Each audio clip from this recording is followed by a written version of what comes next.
Shridhar Karunanidhi. Professor Shridhar Karunanidhi गया college में हिंदी विभाग के असिस्टेंट प्रोफेसर हैं। इससे पहले ये असिस्टेंट कमिश्नर फाइनेंस बिहार सरकार में भी काम कर चुके हैं। इनका साहित्य में काफी रुचि है और आज काफी कुछ सीखने को मिलेगा इनसे। तो जोरदार तालियों के साथ स्वागत करेंगे प्रोफेसर श्रीधर करुणानिधि का।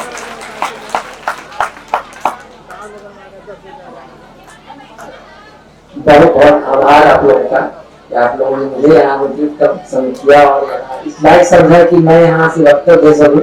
आज दिन तो ये है कि नाटक देखा जाए और नाटक जिस कहानी पे नाटक का मंचन होना है, मिल्टन ने बोला ही है, तो उनसे मिला जाता।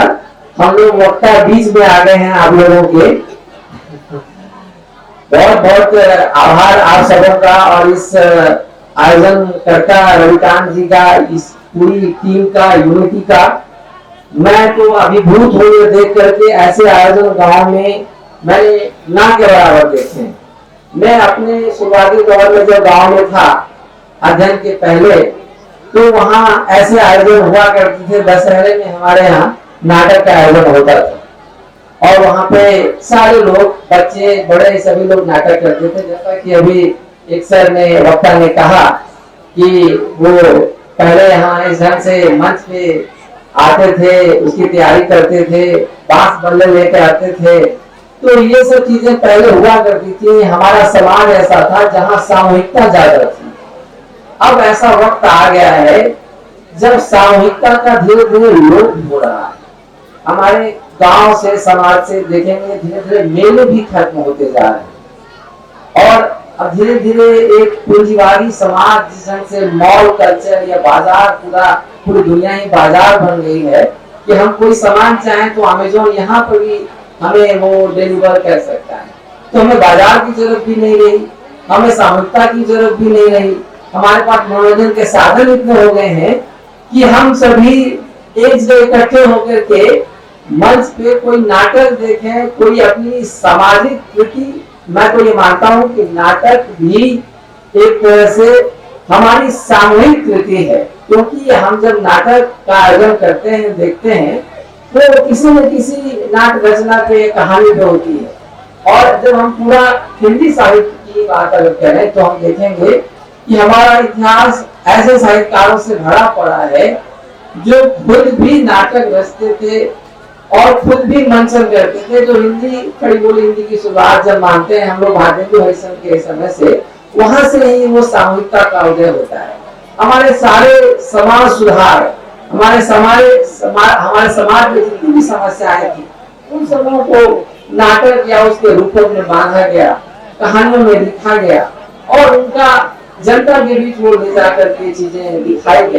सीधे सीधे कहानी और नाटक भी हम पढ़ते हैं, हम कहानियां भी पढ़ते हैं, कविताएं भी पढ़ते हैं, लेकिन जब वो मंच पे उसकी प्रस्तुति की जाती है तो उसका एक अंदाज अलग हो जाता है। वो हमारे जन सामान्य तक पहुंच जाती है चीजें, हमारे जहन में वो पहुंच जाती है। ऐसे कहानियां पढ़ने पे, ऐसे नाटक पढ़ने पे उतनी वो स्थितियां हमारे समाज में जो हो रहा है, जो समाज में घटित हुआ है, वो हमारे बीच उतना नहीं पहुंच पाता जितना कि हम मंचन में जब देखते हैं वो संवेदना का जो स्तर होता है वो हमारे बीच पहुंच जाता है। तो एक तरह से देखा जाए, आज जिन दो नाटकों का आयोजन होना है, एक तो ट्विंकल की कहानी पर होना है, वो भी स्त्री व्यथा की कहानी है। वो एक तरह से पितृ सत्ता, जो हमारा समाज पितृसत्तात्मक है, उसको चुनौती देने वाली कहानी है। एक स्त्री की पीड़ा की कहानी है, उसके पिता से उसकी ढेर सारी असहमतियां हैं, उन पर उन्होंने कहानी लिखी है। एक बार की कहानी झकझोर की है। तो जब हम इसका रंगमंच पे अब देखेंगे तो मुझे लगेगा कि हमें लगेगा कि ये कैसी संवेदनाओं को हम हमारे बीच में पहुंचा रही है कहानी, वो नाट्य मंचन ज्यादा समझना है। और दूसरी कहानी जो प्रेमचंद की है, प्रेमचंद जो हमारे कथा सम्राट हैं, उनकी जो कहानियां हैं, उनके जो उपन्यास हैं, वो तो जन सामान्य पर ही लिखे गए। और जो बड़े भाई साहब कहानी जो आज मंचित हो रही है, वो भी जीवन से जुड़ी हुई कहानी है।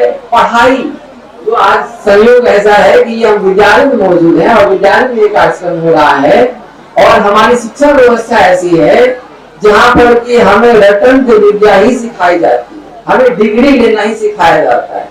हमें बड़े भाई साहब का जो मनोविज्ञान है उस कहानी में, उसके द्वारा में हम देखेंगे कि कैसे बच्चों को खेल में शिक्षा दी जाती है। बड़ा भाई साहब जो है वो पढ़ने में दिन रात लगा रहता है, तभी असंभव हो जाता है। छोटा भाई खेल में भी रहता है, तब भी वो हमेशा पढ़ाई में भी आगे रहता है। तो हमारी शिक्षा पद्धति पर जो व्यंग है उसके मनोविज्ञान पर भी व्यंग है।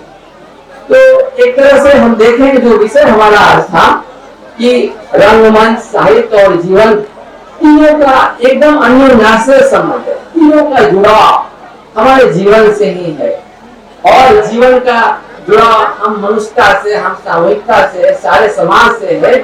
तो इस तरह से सारी चीजें विधाएं हैं, रूप हैं। फिल्म भी एक रूप है, हम फिल्में देखते हैं तो वो भी एक रूप है, लेकिन रंगमंच सबसे सस्ता और सबसे साधन मतलब संपन्न कह सकते हैं कि हम सामान्य ढंग से भी चीजों को, अपने मैसेज को वहां पहुंचा सकते। तो जीवन और साहित्य का ये संबंध की व्याख्या लगातार होती रही है, आगे होती रहेगी।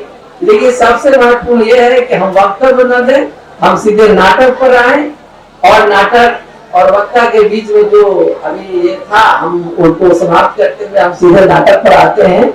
और मैं अपनी बात यही खत्म करता हूँ। साथ ही साथ इस पूरे ग्रामवासियों को और यहाँ के आयोजकों को बहुत बधाई और शुभकामनाएं प्रेषित करता हूँ कि ऐसे आयोजन निरंतर होते रहे और इसका विस्तार इस गांव से दूर पूरे बिहार और कहें कि पूरे देश स्तर तक पहुंचे। ऐसे आयोजन खूब हो और ढेर सारी शुभकामनाएं। धन्यवाद।